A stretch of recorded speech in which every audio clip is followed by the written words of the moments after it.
Buenos días.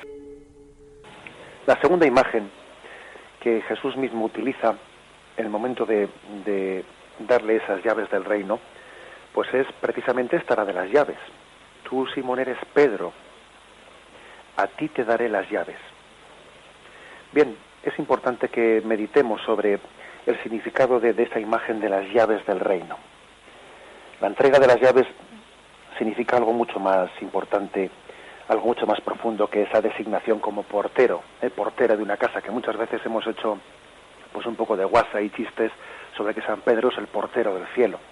Pues bien, evidentemente la imagen evangélica es mucho más seria y más profunda que esa imagen del portero, que está allí hablando con los que quieren entrar. No es así. La imagen de las llaves es símbolo del poder de disposición sobre la casa y sobre la comunidad. Se encuentra en muchas culturas antiguas esta imagen.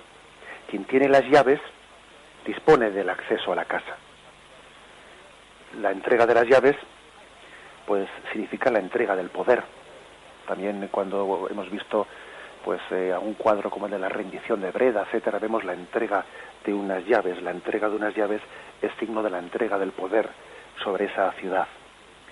El que tiene las llaves en la comunidad es el que puede decidir de la admisión o de la exclusión, el que tiene el poder supremo de gobierno en esa ciudad, en esta iglesia, en este caso concreto. Es una imagen, pues, la de las llaves del reino, muy significativa en sí misma. Jesús nos habla no solo por palabras, también por imágenes que son fuertemente sugerentes. Esta imagen se encuentra ya en el Antiguo Testamento.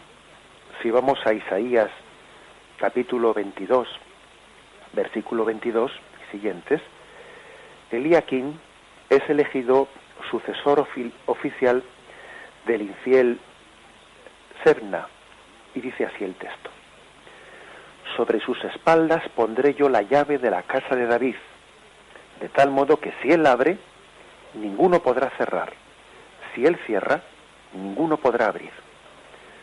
Por lo tanto, fijémonos qué imagen tan contundente, en la que las llaves son dadas como signo de poder absoluto sobre esa comunidad. También, si nos vamos al Apocalipsis, capítulo 3, versículo 7, podemos leer: el ángel de la iglesia de Filadelfia escribe: esto dice el santo, el veraz, el que tiene la llave de David. Si él abre, nadie puede cerrar; si él cierra, nadie puede abrir. Vemos también que esa imagen se repite, ¿no?, en el libro del Apocalipsis. Por lo tanto, cuando Jesús dice esto a Pedro, la gente está entendiendo muy bien qué está diciéndole. Ellos son conocedores de ese lenguaje, pues, del Antiguo Testamento, ¿no? Y evidentemente están entendiendo que le está dando la autoridad plena. El citado pasaje de Isaías viene referido a Cristo como poseedor de las llaves del reino de los cielos. Con la imagen de las llaves designó también el Salvador, Jesús, el poder doctrinal y la autoridad. Fijémonos bien de los fariseos cuando la utilizan mal, y les reprocha Jesús, para que entendamos bien esta imagen, les reprocha a los fariseos que se están arrogando una llave cuando no la tienen, que están utilizando mal esa llave. Por ejemplo, vamos a verlo así en Lucas 11:52, que es un texto pues también muy ilustrativo para entender qué significa esto de la llave. Lucas 11:52 dice: «Ay de vosotros, los legalistas, que os habéis llevado la llave de la ciencia. No entrasteis vosotros, y a los que están entrando se lo habéis impedido». Es decir, les reprocha que tengan una llave, que estén utilizando una llave, se han llevado una llave, y como que parece que pretenden gobernar la casa del reino de Dios indebidamente, y no permiten entrar a quien tiene que entrar, y sin embargo a quien no debían dejarle entrar, le están dejando entrar. Es decir, les reprocha el que se estén adueñando incorrectamente de esa llave que Dios no les ha otorgado. Pues bien, esa es la llave que Dios le da a Pedro. Si Jesús promete a Pedro las llaves del reino de los cielos, esto no puede significar otra cosa, sino que a él le corresponderá en la iglesia pues el poder de gobierno y dirección. Ser portador de las llaves y administrador quiere decir que él tiene que discernir, decidir qué es lo que es recto conforme a la economía de Dios.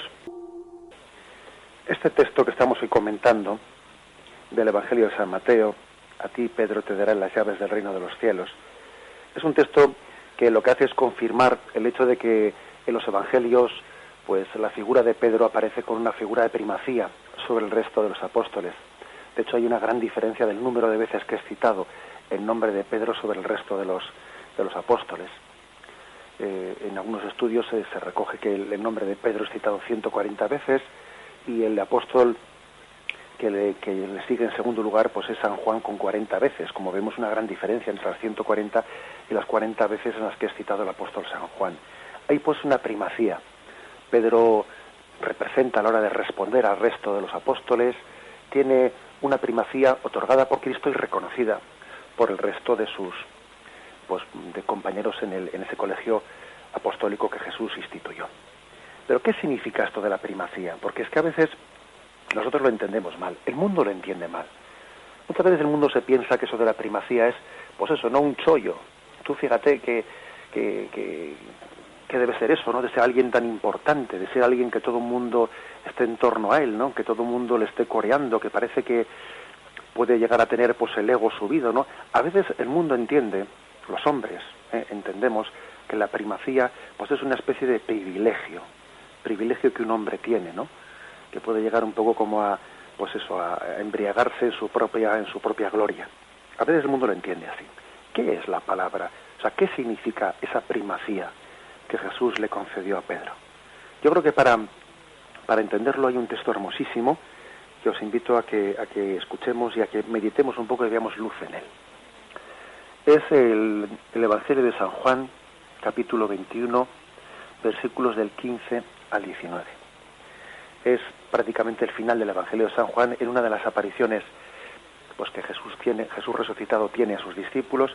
Jesús se encuentra con ese Simón al que después le ha llamado Pedro, finalmente, y con él está repasando, está volviendo a encontrarse con él después de la triple negación. Viene aquí como una triple afirmación, ¿no? de su yo, a pesar del pecado que has cometido, vuelvo a confirmarte esa tarea que te encomendé. No me arrepiento, a pesar de tu pecado, de lo que te constituí como roca, como piedra. No me escandalizo de tu pecado. Lo sabía, Pedro, sabía de tu debilidad. Yo vuelvo a confirmarte en presencia de todos como roca de esta iglesia. Dice así el texto. Después de haber comido, dice Jesús a Simón Pedro: Simón de Juan, ¿me amas más que estos? Le dice él: sí, Señor, tú sabes que te quiero. Le dice Jesús: apacienta mis corderos. Vuelve a decirle por segunda vez: Simón de Juan, ¿me amas? Le dice él: sí, Señor, tú sabes que te quiero. Jesús dice: apacienta mis ovejas. Le dice por tercera vez: Simón de Juan, ¿me quieres? Se entristeció Pedro de que le preguntase por tercera vez: ¿me quieres? Y le dijo: Señor, tú lo sabes todo, tú sabes que te quiero.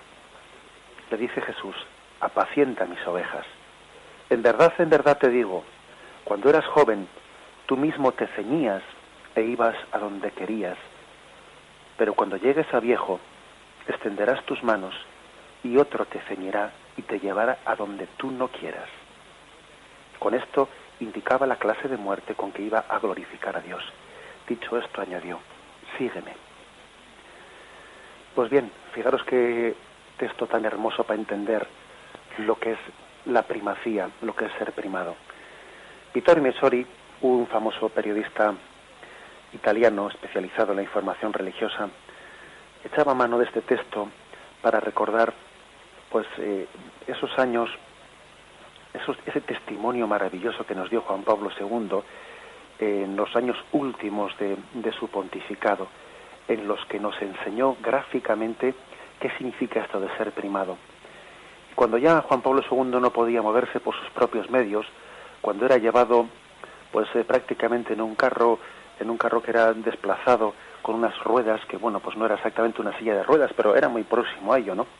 Cuando era desplazado, cuando no tenía fuerzas humanas para moverse, decía Vittorio Messori en un artículo escrito, decía: yo recordaba al verle caminar en ese carro y al verle avanzar lentamente por el centro de la Basílica de San Pedro, recordaba aquellas palabras del Evangelio de San Juan. Cuando eras joven, tú mismo te ceñías e ibas a donde querías, pero cuando llegues a viejo, extenderás tus manos y otro te ceñirá y te llevará a donde tú no quieras.